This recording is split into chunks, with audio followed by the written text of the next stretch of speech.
Now, I don't know about you guys, but whenever I hear the word the internet, I usually think of Google or Twitter or YouTube or anything that you can find on Google. Now, if you thought of the same thing I did whenever you hear the internet, then we're both dumbasses because that's the World Wide Web, not the internet. But now that that's out of the way, I can get to the point of what I want to say today. And I truly mean this with every single inch of my body. Just what is wrong with the internet or the World Wide Web, as people call it these days, who are actually smart? Now, my voice might throw you off a bit, but I am not, in fact, a boomer. I have spent half of my life on the internet, half of my life which has not even been that long, but anyway, I've noticed that people want to control the internet, control it as a president would control a country, or a king would control a kingdom. And if you ask me, that is not a good thing. The internet is a place where you're supposed to be free. It's a place where everyone can express themselves how they want, bring their creative side out. And some people just can't accept that this opinion is right. They need to just. Their opinion is basically better than yours no matter what. And I don't know how in the hell they met with other people that have the same opinion they do, but they somehow find each other, and once that entire army tracks you down and thinks that your opinion isn't worth it, they try and get you off the internet. Now, in general, this is not only very wrong but also extremely stupid of them.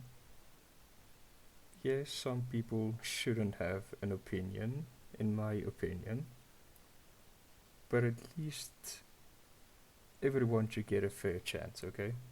If you made a mistake a few years ago, like you said some racist shit when being racist was still considered cool, and a few years later, a few people caught on to you saying it so many years ago in like a 3-second Twitter clip, they will witch hunt you. They will go to every single internet profile you have on every single website, and they will wipe you from the face of the internet. They will make sure there is no trace of you left. And if you're a logical person, you of course think that, oh, okay, maybe I should just, apologize, tell people I was wrong, and just own up to what I did and become a better person. But that's not good enough for these people. Oh, no, no, no. To them, you are guilty until proven innocent, which they got it the wrong way around. You should be innocent until proven guilty. Now, if you've been on the internet for a while, then you notice that I've been talking about Twitter and everything that's been going on there and their witch hunting guild or something. I don't know what they've been doing over there. And the recent incident with Chris Pratt, where he's apparently homophobic because the church he goes to doesn't like gay people, even though they don't have a problem with gay people. And I mean, if Twitter is this bad, then surely the rest of the internet cannot be even worse now, can it?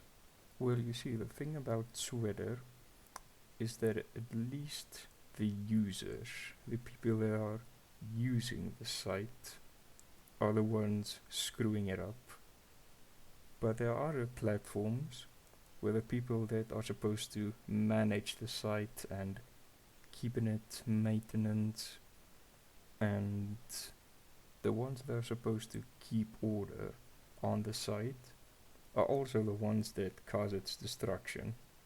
Now, as of recording this, the only major site that's actually been taken down is Mixer, and I suppose that they went down because they made a few deals that are a bit too big for them. But that's my opinion. As for YouTube and Twitch, though, that is a completely different matter.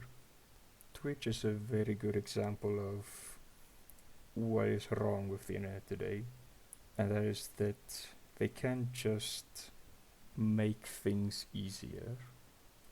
And I'm not saying this from a whiny bitch standpoint of things. I'm just looking at what is going on Twitch, and I'm basing it off of everything the Twitch streamers say. I mean, should it really be possible to be banned if you have a music clip that is like 10 seconds long from a stream you did like 5 years ago? Is that really worth being permanently banned of a platform that you've made a living on? And if you think that's not bad enough, then get ready for this.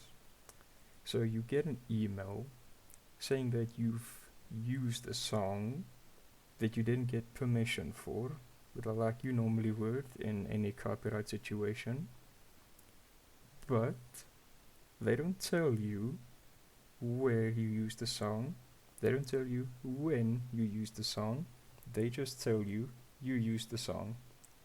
And then basically just a fucking PS chocolate. Like, yeah, good luck finding it.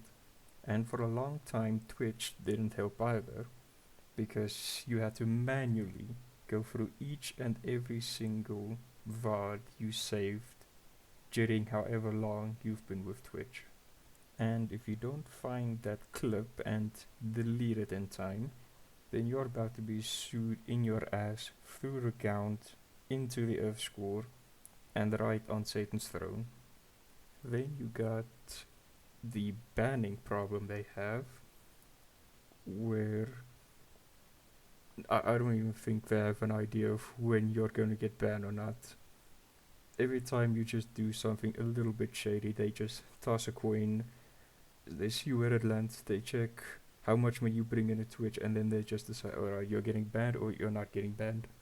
Now, I'm not sure if they've already fixed this or if they're still working on fixing this, because they've said multiple times in the past that they've fixed the issue, and just to our surprise, it was not fixed, and there was another random ban. Or the other way around, someone wasn't banned when they should have been banned, you know? And then you got the big pop of them all, YouTube. Now, all in all, YouTube really isn't that bad. I think the biggest problem is just the demonetization stuff, where they don't really tell you what's wrong with your video, and then they just expect you to sense what's wrong with it and fix it on your own. I mean, that's like just starting a new school year and the teacher giving you a test on all the work you're gonna do for the whole year and just telling you to go for it, just try and do this, motherfucker. But besides that, there's also the issue of YouTube not knowing which channels are actually bad and channels that are good. I mean, take this for example. Who would you think deserves a ban more? A bunch of kids that's having a party on their own property with a lot of people, but has no safety precautions when it comes to COVID? Or a random kid from Brazil that is literally filming himself torturing and killing cats live on camera and posting it just like that to YouTube? Now granted, the Nelk boys did have a good reason to be completely demonetized from YouTube, given that they were promoting some dangerous stuff using their YouTube channel. But I mean, why did it take so long for them to ban a channel that is doing not only stuff that is against YouTube's policy, but outright illegal? But with that being said, it now comes together where Twitter is involved again. Now, for some reason, a lot of people use Twitter as their main source of information, and this includes but is not limited to the creators of YouTube, staff on Twitch, and including a lot of video game creators and developers. So I get that Twitter is a good way of getting information about what's going on these days, but is it really necessary for so many people to go onto a separate platform that isn't your own and call you out for your bullshit on that platform because your platform doesn't want to tell them that? Why does there always need to be a hate mob on Twitter? They're screaming at YouTube to fix their platform. Why can't we just be on YouTube and ask YouTube if they can just fix this problem? Why do you need to go on Twitter and ask Twitch if they can just fix a problem that you recently discovered or something? Maybe you've even been banned unfairly and you maybe want to send an appeal and you don't want to go to Twitter to ask them to, hey, I've sent an appeal. Do you mind checking that out like you're supposed to do? Yeah, I'm not gonna lie. I think the most of the issues I have on the internet is probably with Twitter and that whole community that's breeding each other's mouths over there. I really don't know what's wrong with the internet in a nutshell, honestly, but Twitter is definitely one of the worst parts of it. The people out there are just such sensitive pussies, you know? Can't have any fun anymore.